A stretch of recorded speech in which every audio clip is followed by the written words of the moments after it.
let's switch our conversation a little bit. Let's talk about the quarterback position at Memphis coming up this year. We've talked a lot about Seth Henigan. It's a big reason why Memphis is among the top schools in the country, why they're, projected to be a top 30 team in college football this year, is because they have a quarterback that's played a lot of football and been very successful for the most part throughout his career, was a freshman All-American several years ago. And let's talk about his legacy, because there's not a long list of prominent quarterbacks at the University of Memphis. Let's just call it what it is. Past, Paxton Lynch, Riley Ferguson. Last four makes sense, though. They fit that Brady. Yeah, it's literally the last four quarterbacks. Past them, you're not going to have many household names at the Memphis quarterback position. So Seth, going into this year, is right up there with those four. Maybe not some of the same accolades as others, maybe not some of the same talent as others. Where do you stack him up right now heading into this season? What can he do to eclipse the rest? From a legacy standpoint, I think he's at the bottom rung, right? I think that order would be Brady White, Paxton, probably Riley, and then him. If I'm being fair in the Paxton Riley conversation, because Paxton was just phenomenal when he was here, and we were 8-0, number 13 in the country, highest ranking in program history. That means something. And Riley, we made it to an AAC championship with Riley, so I think he still gets a nod above Seth Henigan. So I think he's at fourth. But when you listen to Tim Cramsey and Ryan talk about, Seth, who is already the leading passer in the history of the University of Memphis, this, as much as those stats will mean, after he gets done, we'll still remember him pretty fondly. This year is a legacy-making year. I think he'll have good stats, but if those stats lead to 9-3 and no AAC conference championship, they're going to mean a whole lot less, right? Yeah. They're just not going to mean the same. But if you get to 11-1, 12-0, make it to the AAC conference championship and win that thing, all those stats, all those records you hold start to mean a hell of a lot more. Right? Okay. Brady White heading into that Cotton Bowl year, though, think about that. Brady White heading into the Cotton Bowl year. Stats were fine. He was on his way to go breaking a bunch of those records. But until he got through with all of those great pieces around him, Brady was not the most popular quarterback. He was getting booed. Yeah. You know what I mean? So this is a legacy building year. I think he's fourth, but he has the potential, as opposed to the three guys ahead of him in Brady, Paxton, and Riley in that order. I think he has the chance to just immediately hop over all of them. Yeah, because absolutely. You can win a championship and you have a chance to make the college football playoff. None of those guys had that opportunity. Yeah, absolutely. So looking at it, I agree with you as far as the legacy ranking goes. I'm going to give you some scenarios and you tell me if he jumps up or where he lands if this happens. Okay. He makes it to the AAC championship. Keep him in the same spot. Wins it.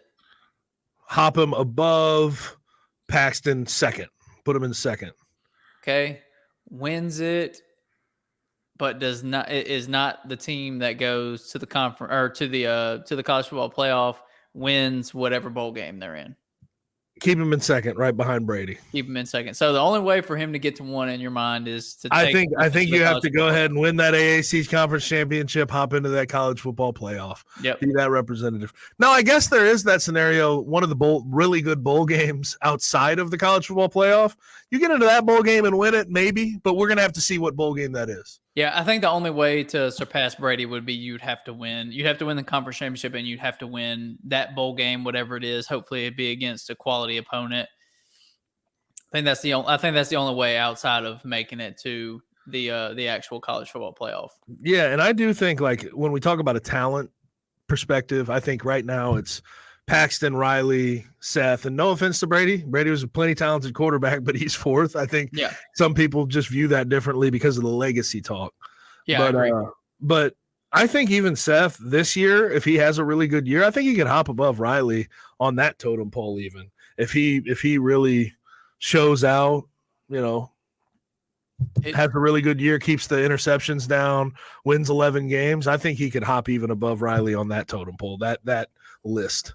Yeah, I don't disagree with that either. It's a crucial year for him. He's started a lot of games, put up a lot of big stats, but outside of that, as far as winning games or gaining, team accolades, there hasn't been a lot of that outside of bowl wins, which they've been kind of lower tier bowl wins. It hasn't been, except for the AutoZone Liberty Bowl. That was a Liberty good Bowl. Yeah, outside of the Liberty Bowl, the other ones were kind of, lower tier bowl games. So there's a lot on the table. There's a lot in front of him, and it's crazy that we're sitting here saying going into the year that at the end of it, Seth Henigan could be number one in quarterback legacy, and that's not unrealistic. That's not us just throwing something crazy out there. Like, it's totally within the realm of possibilities that at the end of the 24-25 season, we're saying Seth Henigan is the most accomplished quarterback in school history and has the biggest legacy. So it's all ahead of him. Isn't that just wild, though? Like, he's the leading passer in school history. He's just going to pad that. Yeah. And usually, like, when you say, oh, he's a leading passer in school history, it's like, damn, rarefied air. That guy's a stud. That's the best quarterback in the history of the program. Yeah. Like, you would just sort of default to that.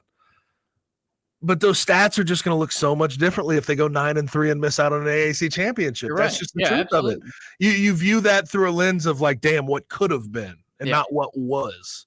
Yeah. And that's the unfortunate reality of sports. What have you done for me lately? What have you done for me in general? But if this team rolls through this schedule, gets the AAC championship and wins it, damn, man, that legacy is just that thing's going to grow, and it's going to be nuts to see. It's going to be awesome to see, quite frankly, because I have been rooting for Seth this entire time, and it seems like he's been very loyal. Seems like this has been a good relationship with the program, the city, and the coaching staff. I'm definitely rooting for the guy, no question. And it's kind of wild because it feels like that it's gone by. Like, it feels like it was just yesterday we were talking about him being a true freshman. We were talking about Grant Gunnell starting over him. Grant Gunnell was getting injured and Seth Henigan was taking over, and it's now he's a senior that's played a ton of football and is the all-time passing leader. So